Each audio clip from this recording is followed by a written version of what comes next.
We'll do some questions that Brock and I developed, and we'll go see how you guys wrote that. And then we'll also do some homework for the next class. We're going to tentatively have these weekly. We may do them more.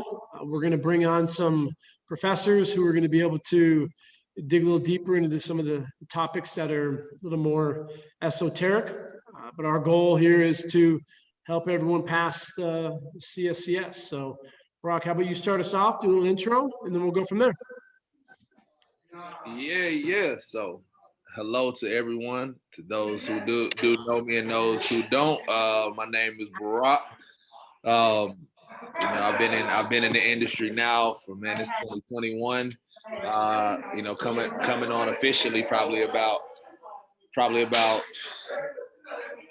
10 years maybe now. Probably like right after going into my senior year of college when I really started looking into what I wanted to move forward doing. Got into a grad school program that was sports psychology and exercise science, kind of joint masters when I initially started. Got my NSCA, just regular CPT while down there training, working with some of the teams at Florida State: football, lacrosse, soccer, but mainly working also out of the school gym. That's when I initially really started looking at the CSCS. Ended up starting that crunch in the corporate world out west in the Bay Area. So I didn't immediately go into the CSCS because I thought automatically that's more for training athletes, and I knew it was something I wanted to do. But I felt like for what I was working with a lot of like tech people, I thought the NASM CES was a little bit better. So I ended up choosing that at first in around 2014. But still wanted to learn more. The stuff that they teach in the CSCS and working with athletes is always something I wanted to do. I even still, do it with younger kids to this day.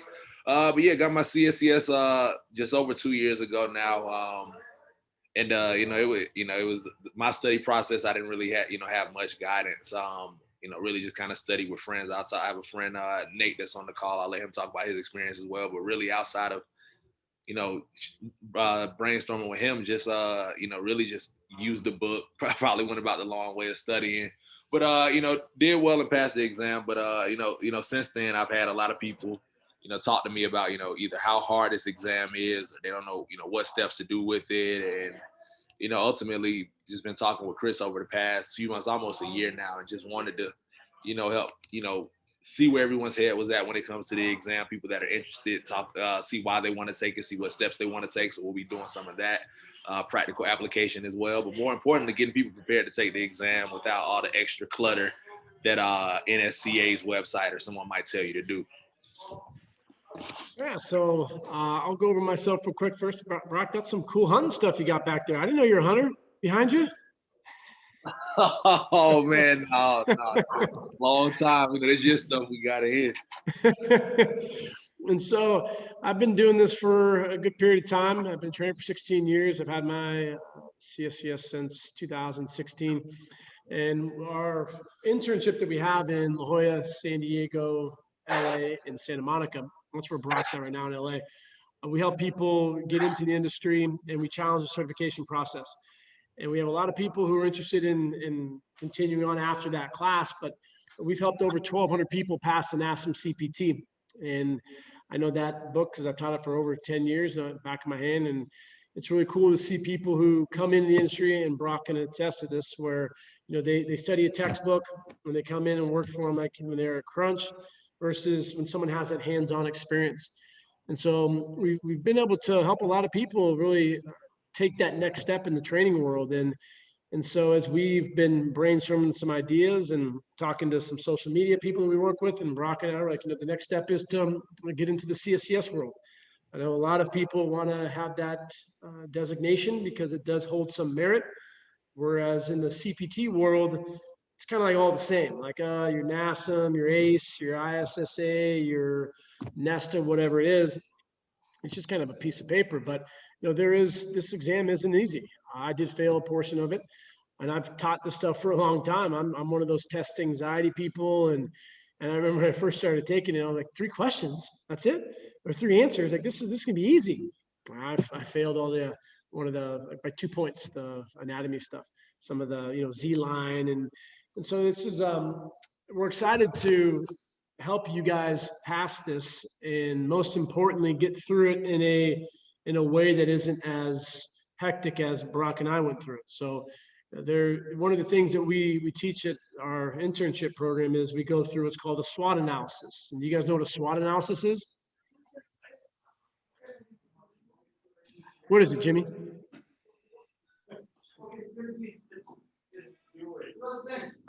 Strengths, weaknesses, opportunities, and threats. Kind of listing them out and kind of figuring out like where you go from there for whatever you're trying to achieve.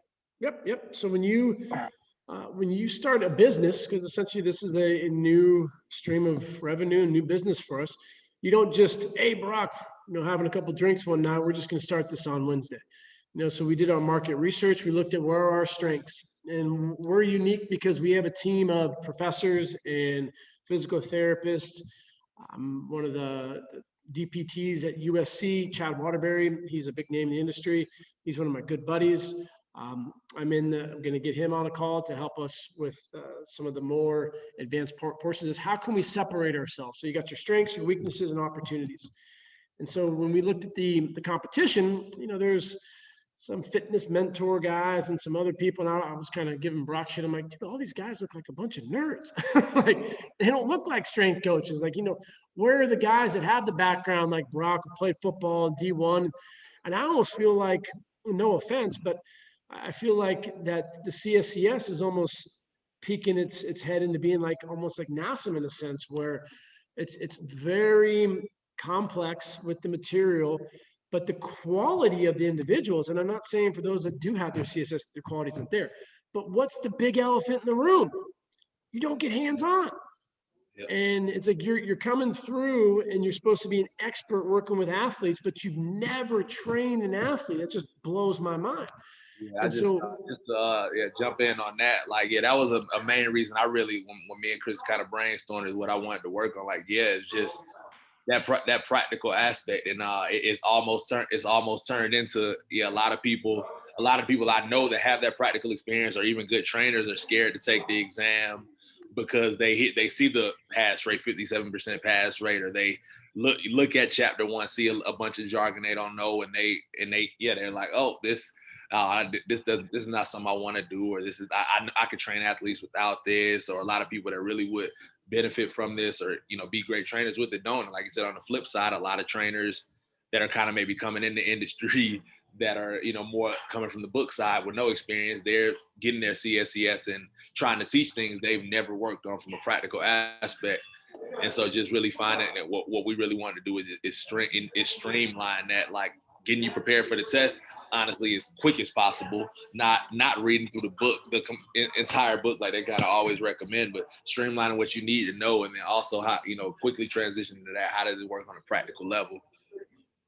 So we're going to get you guys through it as quick as possible. We're going to have a higher success rate for the CSCS than they project.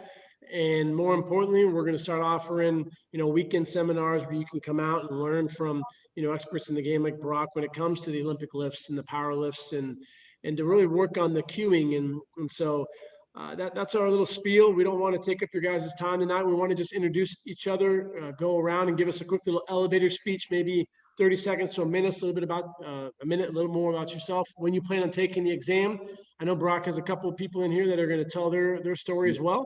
Yeah, I wanted to start off, if possible, before we go, start off with my friend Nate. He's on the call. So he has his CSCS, as I mentioned earlier, kind of study with him. Just wanted him to talk about his experience, just so you can hear another voice with it, and what your experience with training, corporate, private, what made you decide to take the CSCS, and where you want to go from here.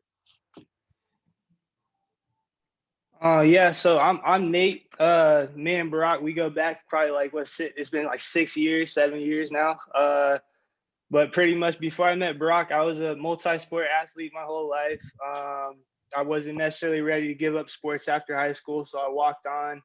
I made the team as a wide receiver at Cal Poly. So that my athletic career kind of coupled. I got a degree in kinesiology, and then both of those basically led me down this path of health and performance. So The year after graduation, I ended up in the Bay as a personal trainer at Crunch. And pretty much from there, I think ever since I graduated, I wanted to get the CSCS. I had that as a goal. But it took me like 3 years to actually commit. So I remember me and Barack were in constant conversation, like, we got to get the CSCS, we got to get the CSCS. And then we finally just took that step. We paid for it and then committed and put it in our schedule. So I think that was like, I guess going into like what helped me, I think that was probably the biggest thing, was actually taking that first actionable step, which is actually paying for the test. And then I think, yeah, because I was kind of just going off what Barack was saying, like when it comes to having that fear, because that is a big failure rate, where they say it's like 50% failure rate.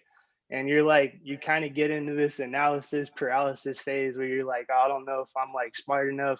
I don't know if I'm educated enough. But just putting that in your schedule is a big deal, because then if you have like 6 months to study for it, you can kind of systemize like your process going forward. So I just put this quote down just from, like, I think Bruce Lee said, consistency beats intensity. If you know when you're going to take that test, a little bit of studying every day is a lot better in the long run than just trying to cram. Because that's one thing about the test, is like, it's so information dense. Just like Chris was saying, like, it's so much info that it's like it kind of defeats the purpose a little bit. But if you try and cram it, you're not going to pass. I think everyone can attest to that.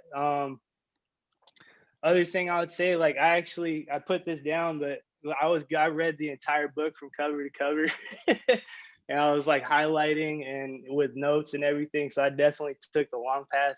If I had a course like Chris and Barack, I definitely would absolutely take that up, just to kind of streamline that process a little bit, because a lot of it's so like word heavy, so educational. So I think the big thing that CSCS is missing is what they're saying is the practical side of things. And I think, like, this field is like 15% specific knowledge. I feel like the rest of like your success in the field really comes from your ability to communicate and like impact the people around you. It's probably the most important part, is it's a people business at the end of the day. So I think one good thing about what you guys are offering is just, if you're able to get that practical experience, it's going to put you way ahead once you do pass the test. So that's kind of my takeaway. Appreciate that, Nate. Yep. Who wants to chime in real quick? Tell us a little bit about when you plan on taking it and what you're doing now. Don't be shy. I'll go right now. My name is Ryan Frazier, and I coach college basketball at the community college level out here in Oceanside. My target date to take it is May. I actually was paid for it yesterday, so I tried to put some pressure on myself to get it done.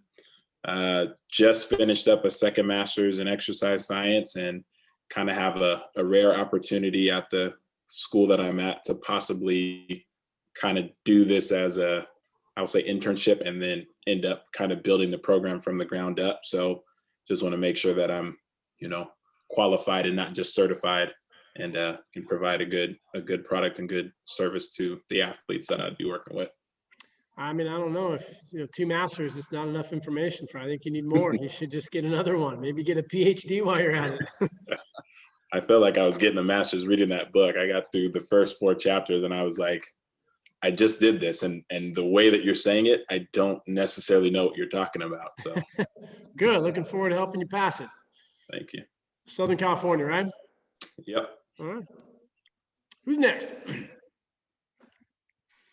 Yeah, I'll go, Chris. You good with that? Yep. Yeah, my name's Jonathan Garrett. I live in LA. I know Chris.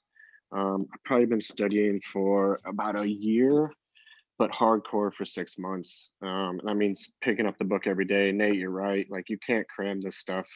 You really have to be looking at the app and looking at the books and taking notes constantly. I think it'd be really hard to cram this into one thing. I lack a lot of practical use because I wasn't a huge gym rat in high school. I still play soccer 3 times a week now, played my whole life. But I need more practical use. And it's with the gyms being closed right now, it's really hard to get that. I think that's my biggest weakness when it comes to this. Hopefully, I think I'm going to take this by May. I can't see myself not taking it after that. I think I'm ready. I really think I'm close. So, but that's about it. Nice. For sure, man. John? Definitely cool. All right, let's move. Let's pick on you. What's Alex, talk to us. Hey guys, so I'm Alex Smith. I'm actually in Atlanta. My case, I'm actually probably in a completely different situation than all of you. I just recently started training and it was kind of like forced upon me. I've been in the gym pretty much my entire life. No, actually Brock from high school basketball. So I've just always been around it. So when it comes to like the practical, like I have that. And I've never even considered kind of going into getting a cert or studying because that's just not my thing. Recently, just for, to broaden my knowledge, of course, and for more, I guess, well, I actually am on the fence of like, do I really need to get certified? So that's why here is to, basically gain knowledge. A lot of the times I do have the book. So if there's something that I don't understand, that's and like figuring out, connecting the practical to the book. So that's my story. Jimmy, why don't you hop in real quick and give us your elevator speech, and then we'll start going over some questions, and then we'll go from there. All right, so I'm Jimmy Dabney. I train at Stowe Fitness. I was a swimmer my entire life. I swam at the University of Tennessee 4 years. I coached swimming for 10 plus years with athletes all the way up to the Olympic level, even out here in Santa Monica. I'm currently training a swimmer on a little bit above the age group level, and then we've got a senior level about to go to college, and then a graduate from college, Virginia Tech, who's trying to make trials if they have Tokyo. I have been strength training for about 3 years now. I went through the internship with Chris. I took the CSCS a year and a half ago and didn't really have enough structure and I failed. I was close, but I kind of went through the whole try and get it in and hopefully it sticks, and came up short. So I chose to kind of take a step back and focus on training. And then, I don't have a date yet to take it again. So my goal is just to know it like the back of my hand so I can communicate it. And then, because that's what everybody's been saying, is you got to be able to talk about it and trust that you know it, and then you can go in there and knock it out. So that's my goal. Love it, man. We got one more. Farial, are you over there? We got one more person on the call. Make sure you mention. There we go. Hi.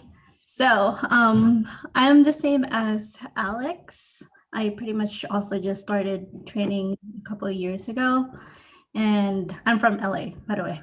And I'm here because I just saw Barack's post the other day, and I wanted to know more about CSCS because I've been just taking a lot of certifications since the pandemic started.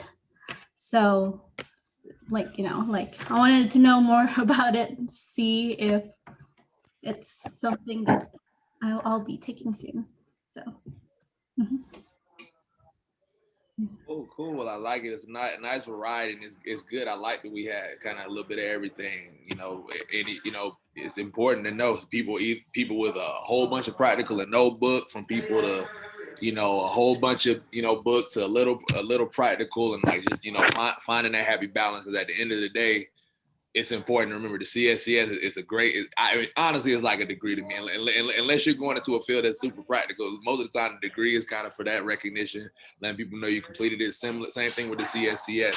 You want to know, like, what I really want to make sure we're doing here. Me and Chris will both make sure of is that we're kind of siphoning the information that you need to know on the day-to-day, the information that you need to know in very rare situations, like we talk about something like a Z line or something like that, and then how we mesh the information you're going to be needing to know with clients to get them to their ultimate goal, or with athletes to get them to their ultimate goal. And that's kind of a combination of it. So this is CSCS prep first and foremost, but client athlete prep, long term.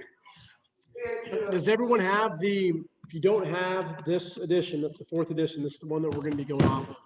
And we will kind of base the course off of 3 months of going through the textbook and having sections that will be more physiology based and practical based, and the breakdown of videos. So you're going to see a lot of questions based off of scenarios, such as you have let's just say a point guard, and he's 5'11", and his vert is 16 inches, his bench press is 225, and his back squat is 295, and they'll throw in, they give you 3 questions. And so from that scenario, you're going to need to be able to determine, okay, is that a good back squat? Is it a good bench press? How's that vert? And if you have a background like Ryan and you play with basketball, you can, kind of assume that vert's terrible.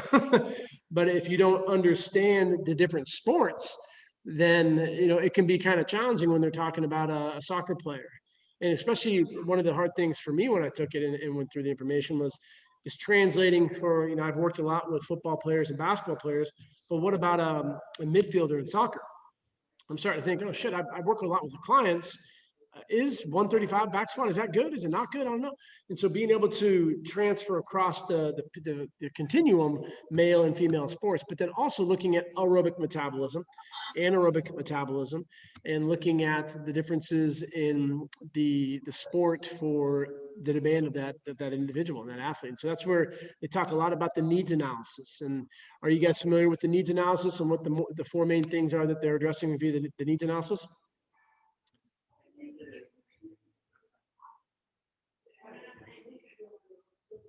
That's going to be the muscle actions, the muscles used. It's going to be the bioenergetics and injuries that are common.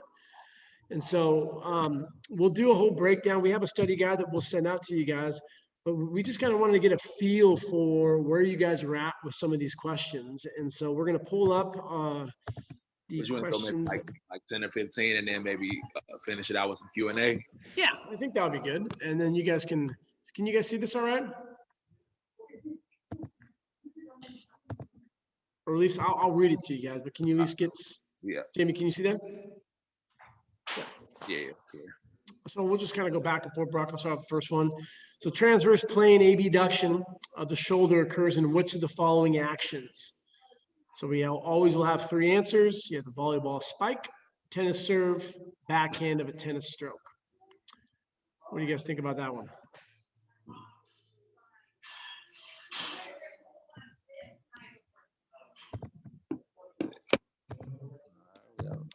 Ryan goes C.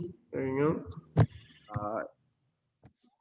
The nice thing when you do take it is that there's a little timer up in the center of the screen. You can shut that off, but you can move through it. I saw some people kind of going through thinking, it's volleyball spike. It's probably more sagittal, which is more flexion extension. Tennis serve over here, kind of the same thing, like a volleyball spike, very similar.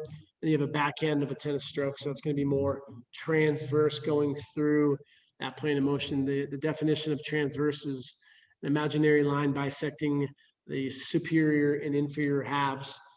So how do you guys feel about your basic orientation with terminology like transverse and abduction, adduction? How do you guys feel about that?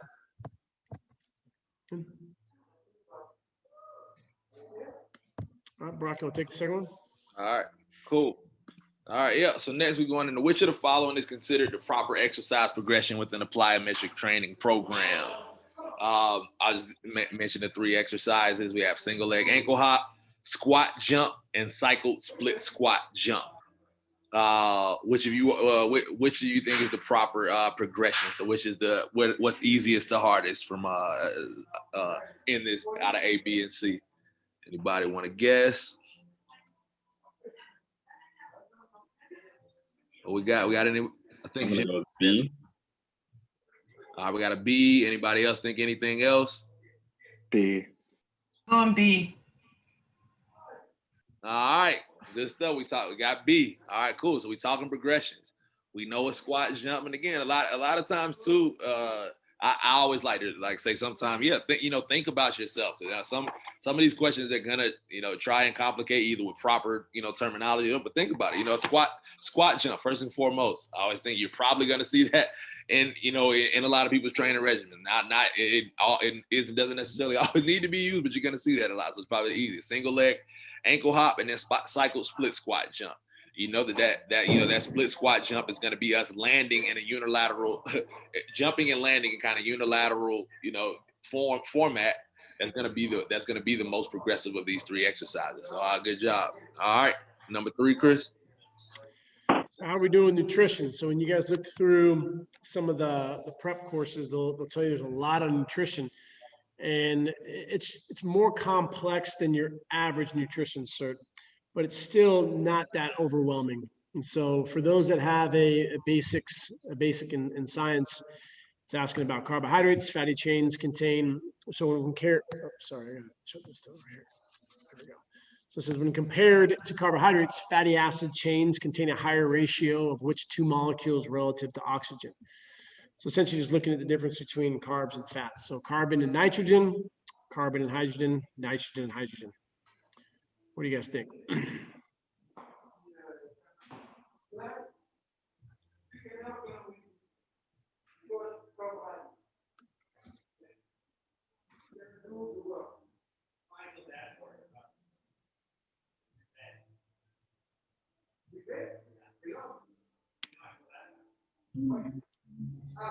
So when we look at the macros, well, who could tell me what the macronutrients are?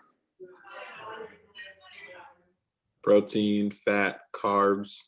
Good. And then technically we'll even throw alcohol in there because it does yield energy. So when we look at the fuel source, 1 gram of fat, 9 calories, carbs and fat are going to be 4. But the main difference between carbs and fats are going to be nitrogen. And protein is going to have carbon, hydrogen, but it's going to additionally have the nitrogen backbone. And so the main difference between, and so by knowing that, you can eliminate C and A, and carbon and hydrogen would be the answer to this one.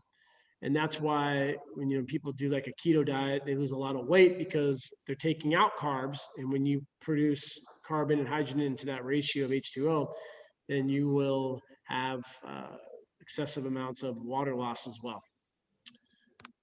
All right. Now to a more practical application. Question: during the traditional barbell squat, what is the recommended measurement for determining squat depth? Are we going till the hams touch the calves, to the top of the thighs are parallel to the ground, or until the hamstrings are parallel to the ground? I'm going with B. B, exactly. So we got B. So tops of the thighs are parallel to the ground. And these questions is good. It's good to just think it's the practical aspect sometimes. Just if I'm sitting here and I'm reading this question, I'm thinking about parallel is generally the term everyone kind of understands and agrees is a good squat. Some people say ass to grass, that some people might debate that, but we are no one's really going to argue that parallel is a good squat. So what is parallel? Out of these 3 options, I know if the tops of my thighs are parallel to the ground, I know I'm in a parallel position. So again, there's nice elimination like Chris is doing. Elimination a lot of times, especially when it's 3 answers, is going to do a lot of justice compared to the test with 4. All right. And I think these are great ones to also discuss, because then you have that practical part where as you work with athletes, and Ryan can attest to, you're going to have some lengthy ass dudes. And if you have a 6'9" center, he's going to have long, that's actually not even center, power forward, and you have some long ass femurs where that might actually not even be optimal for him. So you need to be able to recognize that it's the kinematics of the individual. And so that's one of the negative things about when you go through some of these questions is, it's test taking correct, but then you need to be able to observe an athlete and say, okay, and actually under load, he has a little bit of spinal flexion. That movement for player B over here isn't optimal. I'm going to need to modify it to suit him. So there will be the right answer, but then there's practical answers as well. So why is it important for the trainer to become aware of the benefits, symptoms, and signs of use for all proper ergonomic aids? So we got to be able to customize your athlete's dietary program, to recognize the signs of abuse and suggest not prescribe the proper supplements, to know which ones are legal for competition purposes.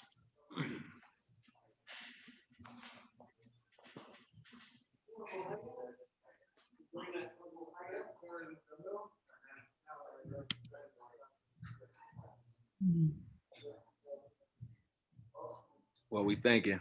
I'm going to say C. I'm gonna say C as well. Okay. Now, good guess. It's 33% chance, but the best answer here would be B.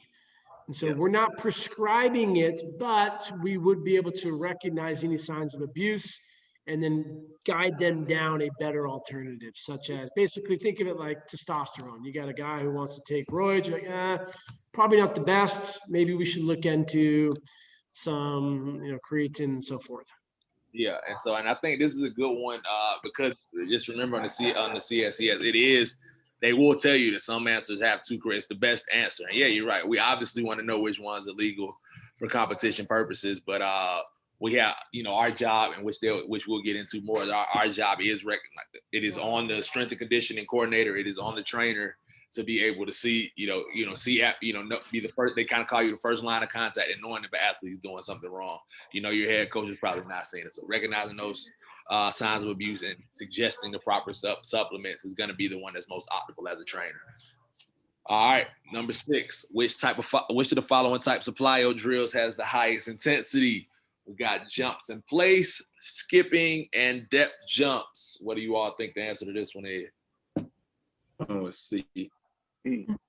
C. Yeah, we got C. So this is an important one to know. And again, this is just knowing we know like depth jumps are gonna involve us, drop, starting off, off of a higher surface with one leg going down. Really working on landing, working on joint stability. That's going to be the toughest one, even though an athlete might not feel it. I love these. I know Alex loves these. She has them in her programs, and I love them. An athlete might not realize that these are high intensity because they might just feel like, oh, I'm not even, really jumping. I'm just landing. But due to the joint stability, that's going to be a very high intensity exercise that we definitely shouldn't be doing with early on clients. So most of the skeletal joints of the body that are typically used for movements are known as which type? Fibrous, synovial, or cartilaginous? Synovial? B. Synovial. Yep. So majority of the joints that we're working with, the knee, ankle, so forth, are synovial joints. Diarthrotic joints, they're freely movable. Good. 8. All right, let's go 8. What are the main energy substrates being used by a 400-meter distance swimmer? We got muscle glycogen plus liver glycogen plus fatty acids, and muscle glycogen plus creatine phosphate, short to CP. C. E. C. Yeah, C. We got a C and B. I think I ain't hear any A's. All right, cool. Yeah. So again, the correct answer is gonna be B. Liver glycogen and fatty acids. So I would say these are some of the questions that are gonna make you think a little more. You not only have to think about the right ones you, but also they give you a 400-meter distance swimmer. So you have to think about what exactly is going on. So I think the practical aspect goes back to this. A 400-meter distance swimmer. That's what we kind of call that that hybrid. I forget what they call it. It's that hybrid where we're still going for speed. It's still a high intensity thing where we're using an anaerobic system, but it is but we're really also going a lot of distance. So we need that aerobic system. So creatine phosphate is going to automatically or it's going to be out because we know that's usually going to be used for exercise in the first 10 to 30 seconds. This is going to take longer than that. So out of these options, we know liver glycogen is one that's kind of in that hybrid phase. I think it's 30 to 90 seconds, and then fatty acids are going to be the ones we use for any, our more aerobic exercises. So B is going to be your answer here. I'm not the fastest guy in the world, but I could probably run a 400 in maybe 90 seconds. That's running. And so, Jimmy, what's a good 400-meter swim? Probably about meter, good one, 4 minutes. So then when you break down the bioenergetics, yeah, so that's where you're thinking like, oh, maybe 2-3 minutes. But if you don't know that a swim, a decent, swimmer is going to be 4 minutes. So that's going to be your aerobic oxidation. And liver glycogen is typically used more with aerobic oxidation. Muscle glycogen is more anaerobic. Your liver glycogen is something that we deplenish first. That's why it's, contrary to popular belief, people say don't fucking eat carbs past 7 o'clock. But for your athletes, having carbs before you go to bed is going to help replenish your liver glycogen. And so liver glycogen and fatty acids, that's going to be your best one. So it's kind of tricky because like you don't think of, unless you're gymming, you're not, I'm not a swimmer. So you have to be able to recognize the time for that one. And so they will have a couple calculations that you're going to need to do some math on. So you got a 60-kilo female athlete on average. She's getting 325 grams of carbs, 55 grams of protein, and then 75 grams of fat. So what's the percentage of her caloric intake? So we got to get to our calculators out. So we take 325, and what do we times it by?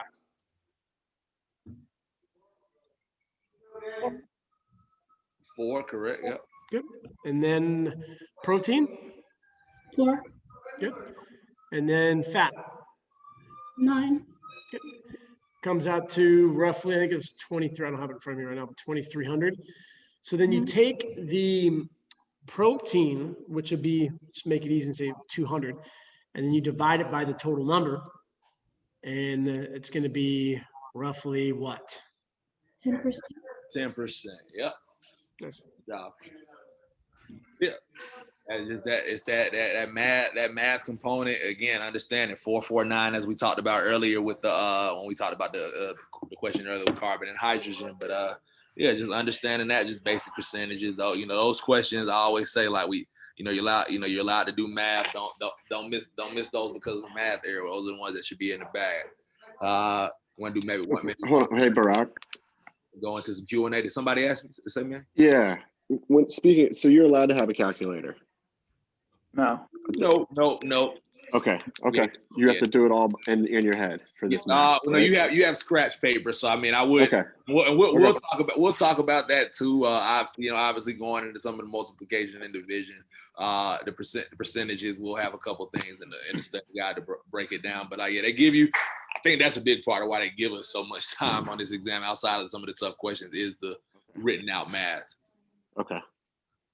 And then maybe one more question, 1 or 2 more questions, Chris. Then we go into some Q&A and finish. Yeah.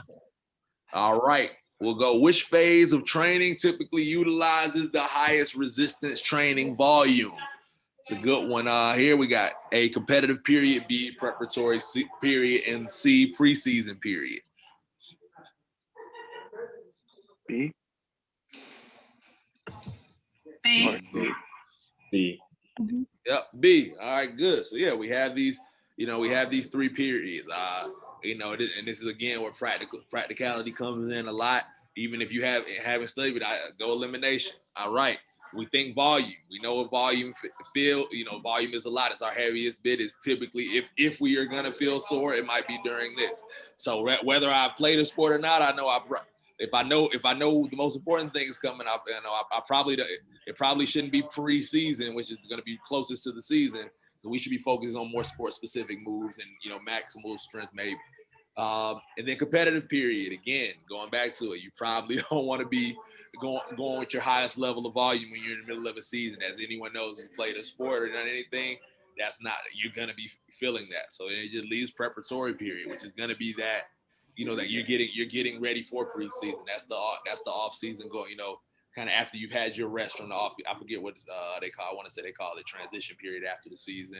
But yeah, so this is where you get in. This is where you see athletes might come in 20 pounds of muscle bigger or 20 pounds smaller for the season. This is where you can do that. So it's that prep period. But we'll open it up for Q&A. We just wanted to go through 10 of these. We wanted to get an idea of where you guys are at with your current studying. And so between now and next Wednesday, we wanted to get you guys to send us over 10 of the more complex questions that you've come across, whether it's in your textbook or one of the preps that you use.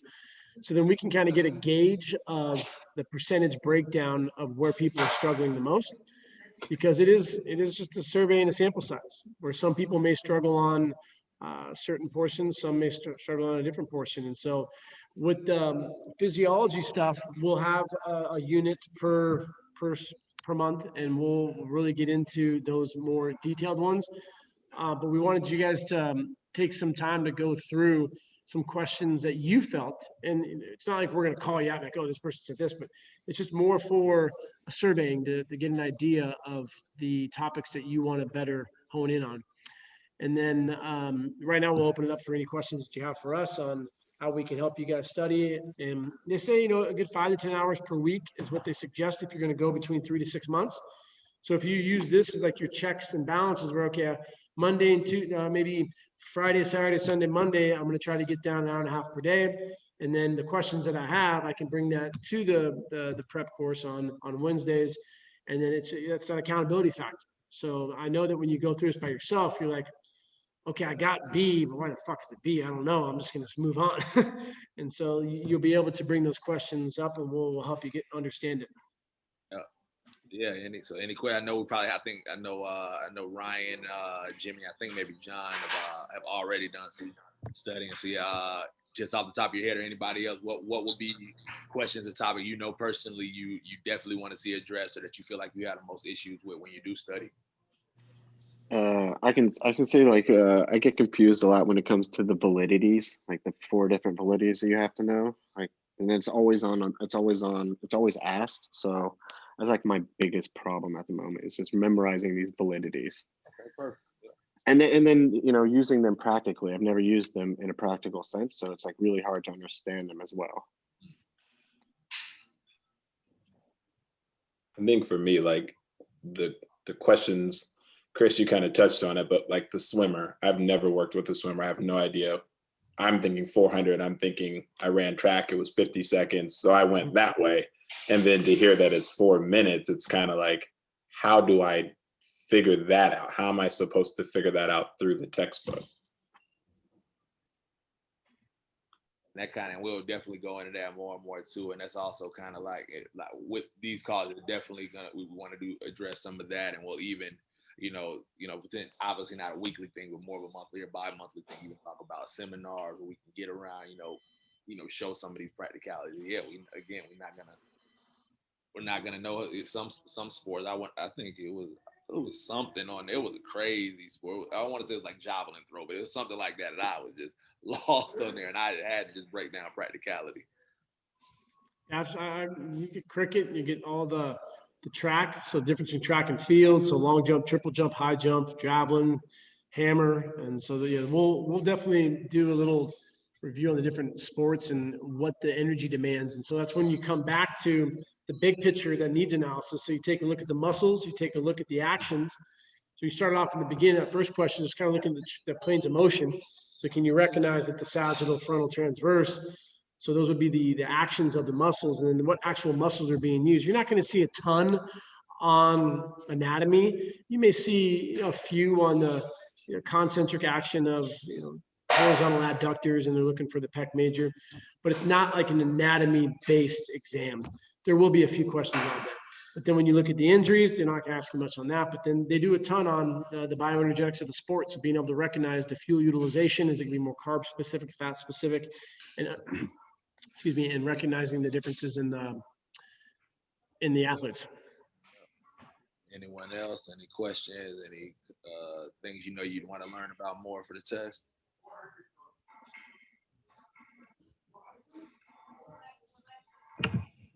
Barack, mine would for sure be along the nutrition side. Struggle a lot over there. Yeah.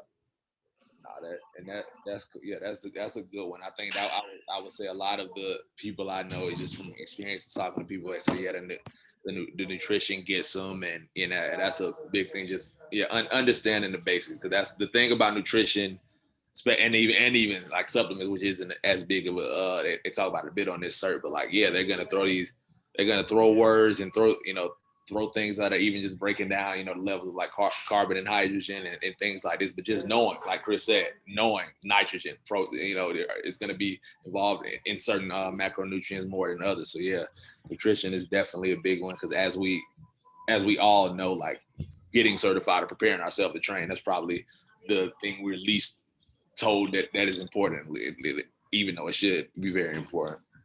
And just to piggyback off that, someone here, number 11, talks about a 30-year-old aerobic endurance athlete running a marathon, 8 o'clock, you know, pre-meal at 6 a.m.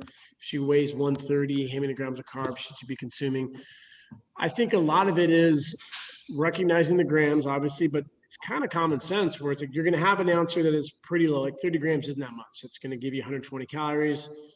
400 grams, that's the other end of it. Well, now you're looking at 400 calories. That's it's a decent amount of fuel for someone, especially if they're only 132 pounds. So it's like you have 3 answers. You got usually one that is far-fetched, and then one just kind of fits. And so that answer would be 60 right there.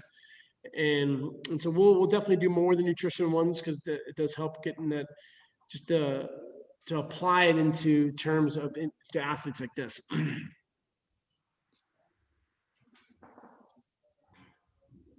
All right, so we're going to gather a bunch more questions. We have a pool already. We're finishing up our study guide. Our study guide is going to be very similar to what we have for the NASM CPT. We're going to tell you where to focus, what to flashcard, and how you can optimize utilizing the book. So I don't like it when people say study the book cover to cover, know the whole thing, because there's a lot of stuff in there that's just you're not going to be tested on. It's not saying that information isn't important, but once we pass the test, it's like, okay, as John was saying, great. Now, how can I actually be a strength coach, and how can I help these athletes get better? And, you know, we will provide all this stuff for you guys to help you better understand it. But we're excited to get some big numbers like we have for NASM. We've had 1,200 people pass the NASM CPT. We're going to get you guys to pass it, easy peasy, and we're going to start getting more opportunities to help trainers become great. So appreciate you guys taking the time tonight coming in here. Stay tuned on Instagram and when we have our next one, because we're gonna have a couple that are complimentary, just to gather more data as we finalize the final person for our first quarter review for the physiology. I already have Dr. Chaliwa. He's gonna hop on here, and he's a professor and, you know, great person to really, we're gonna take the questions that you guys want that are more physiology based, and it's just good to have another person in here so you can ask them questions too. Yeah, thanks. Hey, Chris, did you say to get 10 questions for next time that we just to give you? Have those ready? Hmm? So you can just email those over to me. Yeah, you can send those. Send those questions kind of beforehand. We'll kind of add those similar to how we did this. Add them so we have it beforehand. But yeah, so appreciate everybody. But yeah, just remember, the biggest thing out of all this, we're gonna give you the application. Like even as you're still deciding on when you want to take the exam, there's gonna be stuff that you can apply to your clients. Make sure you're tuning in, and also it's just like limiting the big jargon. Like, I know a big thing about like tests is like it's just like the SAT is like everything. They want to confuse you. We want to just conceptualize the basic things that we need to transfer to clients. The stuff, master the stuff you're going to be using 90% of the time. That 10% of stuff that might not. We're gonna have. That's why we have we're gonna have a doctor come on. That's why we didn't even master some of it. We don't need it. That's why we're gonna have a doctor, a physiologist come on for those things, just so you can hear them explain. But again, we're gonna hone in and we're gonna cut the clutter of a 700-page book into the a streamlined process to get you passed quickly and ready to train more.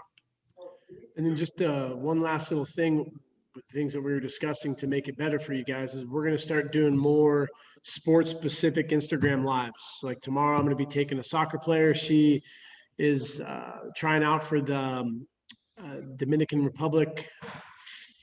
I don't know soccer very well, FIFA, but she's going to be on the team, and so she needs some help with training. She's actually going to be going off in 2 weeks, and so I'm going to take her through a sports-specific workout. We'll do the whole thing live, and we'll record that and just start putting out more applicable things where it's like test. Okay, cool. Now let's actually do what's right. And so we'll provide a lot more of that, and Brock's going to do some training as well, and we're going to film that and we're going to put it out there for you. So we're excited about this new journey that we're about to undertake, and you guys are in good hands, and we're looking forward to helping you. So to You everybody. guys have our email and our number, so feel free to reach out. Anything else, Brock? I think that's about it, man. Everybody have a good evening. Talk to y'all soon. All right, have a Thank good one. you. See you guys. Appreciate it. Thanks, guys. Thank you.